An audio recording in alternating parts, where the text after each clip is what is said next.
नमस्कार प्यारे बच्चों, आज की कक्षा 6 में मैं लेकर के आई हूँ आपके लिए हिंदी व्याकरण का पाठ 10 वचन। तो आइए देखते हैं इस पाठ में हमें क्या सिखाया जा रहा है। सबसे पहले पढ़ते हैं हम पढ़ो और समझो। बच्चा खेल रहा है, बच्चे खेल रहे हैं। यहाँ पर एक बच्चा खेल रहा है, यहाँ पर 2 से अधिक 3 बच्चे खेल रहे हैं। ऊपर दिए गए चित्रों तथा उनके नीचे लिखे वाक्यों में बच्चा शब्द एक होने का बोध करा रहा है, जबकि बच्चे शब्द एक से अधिक होने का बोध करा रहे हैं।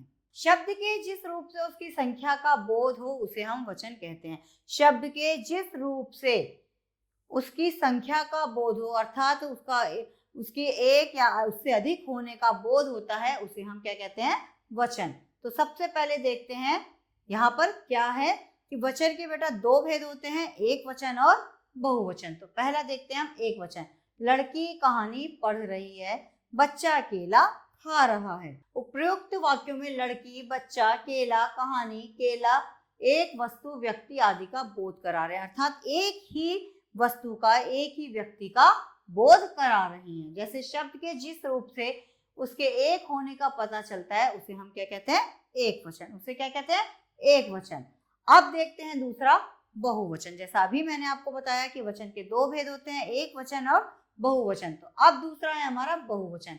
लड़कियां कहानियां पढ़ रही हैं, बच्चे केले खा रहे हैं, अर्थात यहाँ पर कई सारे बच्चे हैं, बच्चियां हैं, लड़कियां हैं, वो कहानियां पढ़ रही हैं और यहाँ पर कई सारे बच्चे हैं जो कि केला खा रहे हैं, केले खा रहे हैं। तो प्रयुक्त वाक्यों में लड़कियां, बच्चे, कहानियां तथा केले शब्द एक से अधिक वस्तुओं, व्यक्तियों आदि का बोध करा रहे हैं। मतलब एक से अधिक बातों का बोध करा रहे हैं, एक से अधिक बच्चे काम को कर रहे हैं, एक से अधिक कहानियां सुन रहे हैं और एक से अधिक केले खा रहे हैं। तो शब्द के जिस रूप से उसके एक से अधिक होने का पता चले उसे हम क्या कहते हैं? बहुवचन। अब आइए देखते हैं हम विशेष के अंतर्गत हमें क्या समझाया जा रहा है। कुछ शब्द सदा बहुवचन के रूप में ही प्रयोग किए जाते हैं। कुछ शब्द बहुवचन के रूप में ही प्रयोग किए जाते हैं, जैसे हस्ताक्षर, आंसू, दर्शन, प्राण, दाम, अक्षत आदि, ये लोग आदि। ये जैसे कहते हैं ना कि अपने हस्ताक्षर दे दीजिए, आपने हस्ताक्षर कर दिए, तो ये हमेशा बहुवचन में प्रयोग होता है। मेरी आंख से तो आंसू निकल पड़े, कभी हम ऐसा नहीं कहते कि मेरी आंख से आंसू निकल पड़ा, नहीं, मेरी आंख से आंसू निकल पड़े, तो ये बहुवचन ही होता है। दर्शन शब्द, दर्शन शब्द जैसे मुझे तो भगवान के दर्शन हो गए, तो ये भी बहुवचन का रूप है। प्राण, उसके प्राण एकदम निकल गए, ये भी शब्द क्या है? बहुवचन को संबोधित कर रहा है। ये समस्त शब्द जो है वो हमारे बहुवचन के रूप में ही प्रयोग करते हैं, चाहे हम उसे एक के लिए कह रहे हो चाहे अनेक के लिए कह रहे हो, लेकिन इनका प्रयोग हमेशा बहुवचन रूप में ही होता है। कुछ शब्द सदा एक वचन के रूप में प्रयोग किए जाते हैं, जैसे बारिश, पानी, दूध, घी, दही, आकाश, जनता आदि।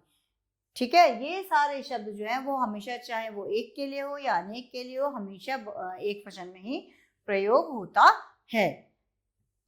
आदर देने के लिए एक वचन के लिए भी बहुवचन का प्रयोग किया जाता है, जैसे पिताजी बाहर गए हैं, पिताजी एक ही हैं, लेकिन हम आदर सूचक शब्द जब प्रयोग करते हैं तो उसमें हम बहुवचन के रूप में उनका प्रयोग करते हैं, तो इसलिए हम यहाँ पर अनुस्वार का प्रयोग करते हैं शब्द जो है वो बहुवचन के लिए ही हमेशा प्रयोग किया जाता है। हमारे अध्यापक बहुत अच्छा पढ़ाते हैं, तो यहाँ पर एक है, एक वचन है, लेकिन इसका प्रयोग हम बहुवचन के रूप में करते हैं और यहाँ पर हम है पर अनुस्वार का प्रयोग करके इसको बहुवचन का रूप दे देते हैं।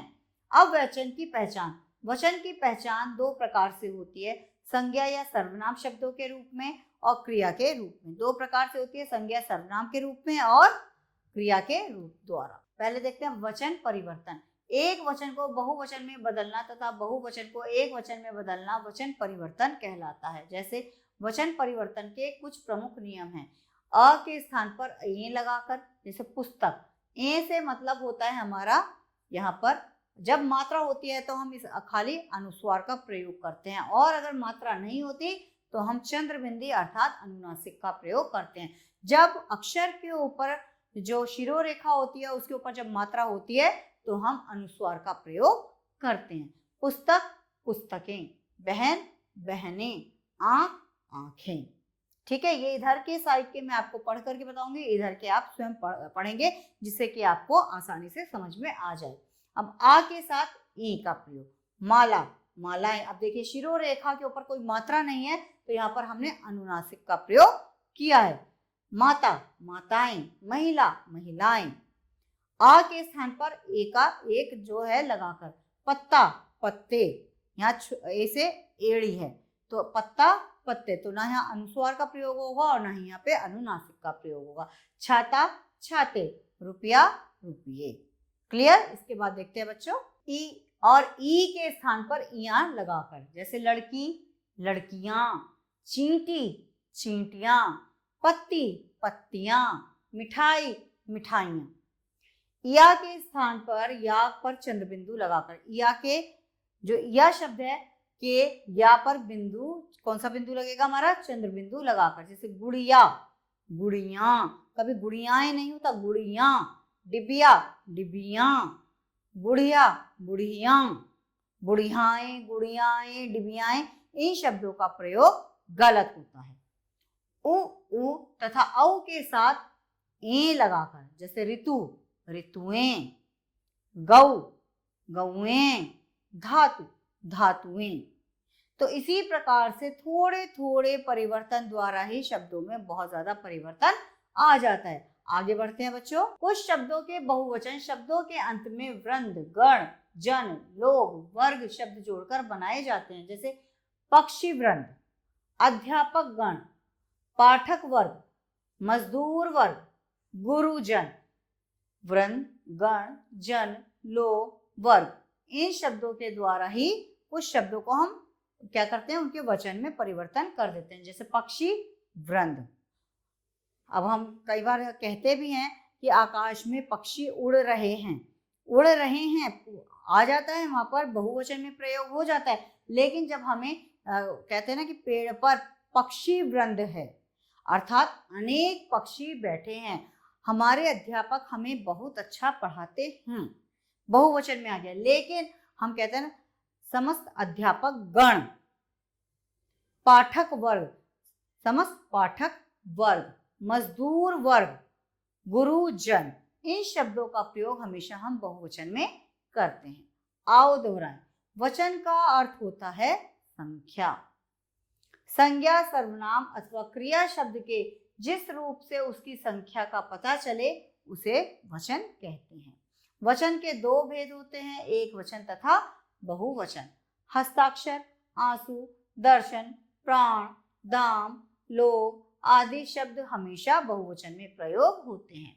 बारिश, पानी, दूध, घी, दही, आकाश, जनता आदि शब्द हमेशा एक वचन में प्रयुक्त होते हैं।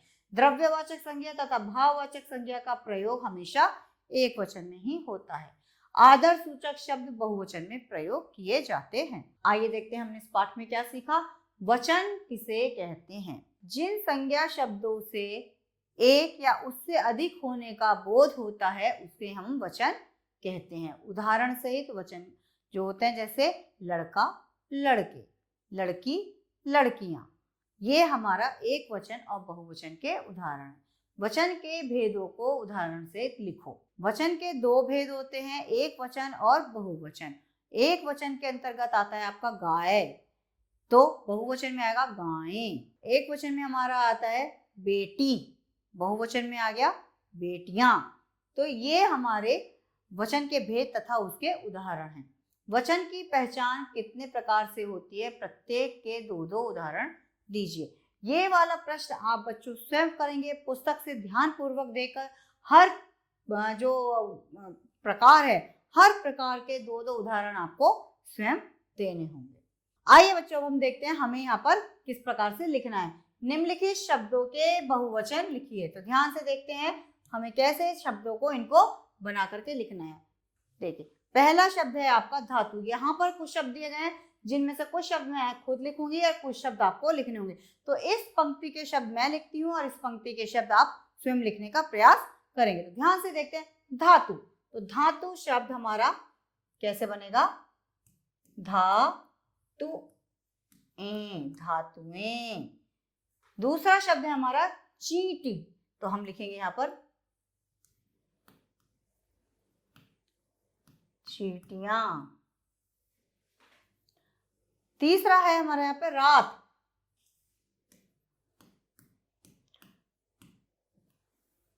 रातें। उसके बाद है हमारा डिबिया,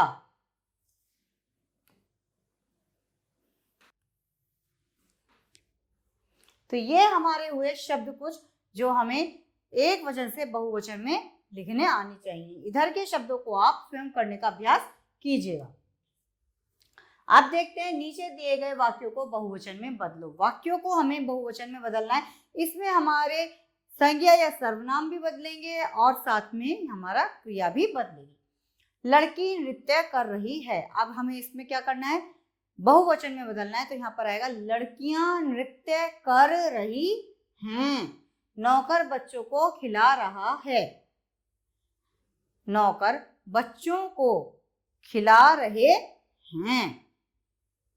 यहाँ पर नौकर शब्द हमारा एक वचन और बहुवचन दोनों में एक साथ प्रयोग होगा। चूहा हानिकारक होता है, चूहे हानिकारक होते हैं। नदी का पानी सूख गया है, नदियों का पानी सूख गया है। ग्राहक सामान खरीद रहा है, ग्राहक सामान खरीद रहे हैं। यहाँ केवल क्रिया परिवर्तन होगा और ग्राहक शब्द हमारा एक वचन और बहुवचन में समान रहेगा।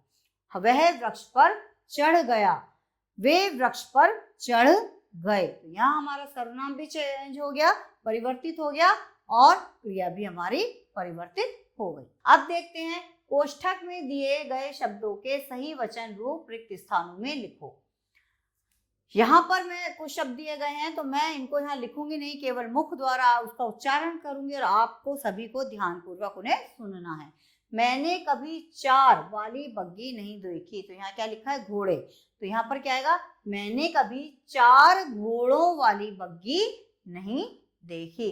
उसने सुंदर साड़ी पहन रखी है, उसने या उन्होंने सुंदर साड़ियां पहन रखी हैं। हम इस वाक्य को ऐसे भी कर सकते हैं, लेकिन हमें खाली रिक्त स्थान में इसको बदलना है।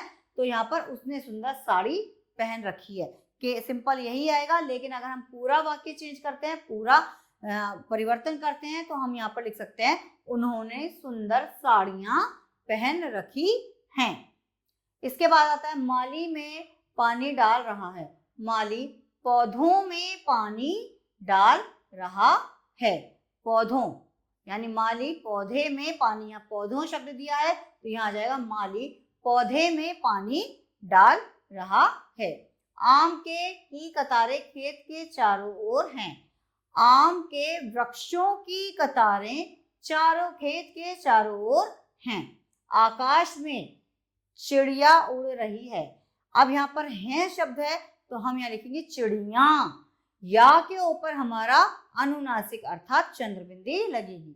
यह बहुत उपयोगी है, यह पुस्तक बहुत उपयोगी। अब यहाँ पुस्तक दिया हुआ है तो यहाँ करेंगे ये पुस्तकें बहुत उपयोगी हैं। निम्नलिखित वाक्यों को शुद्ध करके लिखिए। हमें महात्मा जी का दर्शन नहीं हुआ, हमें महात्मा जी का दर्शन नहीं हुआ, ये भी हम लोग आम बोलचाल की भाषा में बोलते हैं, लेकिन व्याकरणिक भाषा में हमें इसे शुद्ध करके लिखना होगा। तो हम कैसे लिखेंगे, हमें महात्मा जी के दर्शन नहीं हुए, उसका तो प्राण निकल गया। ये बिल्कुल गलत वाक्य है, हमें लिखना है उसके तो प्राण निकल गए। वह लड़का वृक्ष पर चढ़ गए, वह लड़का वृक्ष पर चढ़ गया। बिल्ली दूध पी रही है, बिल्ली दूध पी रही है। ये है पर जो हमारा अनुस्वार लगा हुआ है उसको हमें हटाना होगा। चिड़िया उड़ रही है, अब चिड़िया तो बहुवचन में है, या तो हमें इसके ऊपर अनुस्वार लगाना होगा या हमें चिड़िया के ऊपर से अनुनासिक अर्थात चंद्रबिंदी को हटाना होगा। तो हम चंद्रबिंदी को हटा करके लिखते हैं चिड़िया उड़ रही है। उसका दुख देखकर आंख में आंसू आ गया, उसका दुख देखकर आंख में आंसू आ गए। आदर और सम्मान देने के लिए किस वचन का प्रयोग किया जाता है और क्यों, अपनी कक्षा में बताइए कि कौन से वचन का हम प्रयोग करते हैं, क्यों करते हैं, इसका भी आपको बताना है। आप अपनी कॉपी में इसे ध्यानपूर्वक 3-4 पंक्तियों में लिखिए और अपनी कक्षा में भी इसे बताइए। आशा करती हूँ कि आपको मेरा ये पाठ बहुत ही अच्छी प्रकार से समझ में आया होगा। अगली कक्षा में अगले पाठ के साथ मैं फिर से उपस्थित होंगी। तब तक के लिए आभार।